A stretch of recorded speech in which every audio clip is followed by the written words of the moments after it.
যে আমি তো ট্রেনিং ছাড়াই এত বড় 1000 কোটি টাকার কোম্পানি, টার্নওভারের কোম্পানি করে ফেলেছি, এত বছর ট্রেনিং লাগলো না, এখন কেন ট্রেনিং লাগবে, এখন কেন এইসব কাজ করতে হবে, এগুলো ছাড়া তো আমার চলেছে। এর উত্তরটা আমি আজকে দিতে চাই দর্শকদের উদ্দেশ্যে। সেটা হচ্ছে যে কোনো কোম্পানি শুরু হবে উড়াধুরা, এটা মাথায় রাখবেন। উড়াধুরা চলবে ততদিন পর্যন্ত যতদিন কোম্পানি ব্রেক ইভেনে পৌঁছাতে না পারবে। কিন্তু ব্রেক ইভেন পয়েন্ট পার হওয়ার পরে কোম্পানিগুলো যদি উড়াধুরা চলার চেষ্টা করে তাহলে সেই কোম্পানির ধ্বংস অনিবার্য।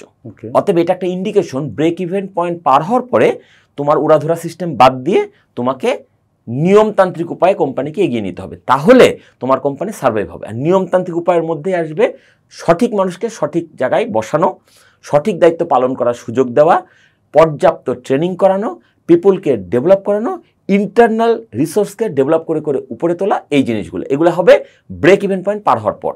কিন্তু আমাদের দেশের মালিক পক্ষ ওই যে শুরুতে উড়াধুরা করে অভ্যস্ত, ব্রেক ইভেন পয়েন্ট পার হয়ে অনেক টাকা লাভে চলে এসেছে, তারপর সে আগের অভ্যাসটা আর পাল্টাতে পারে না। সে এখনো মনে করে এভাবেই বোধহয় বাকি জীবন চলে যাবে।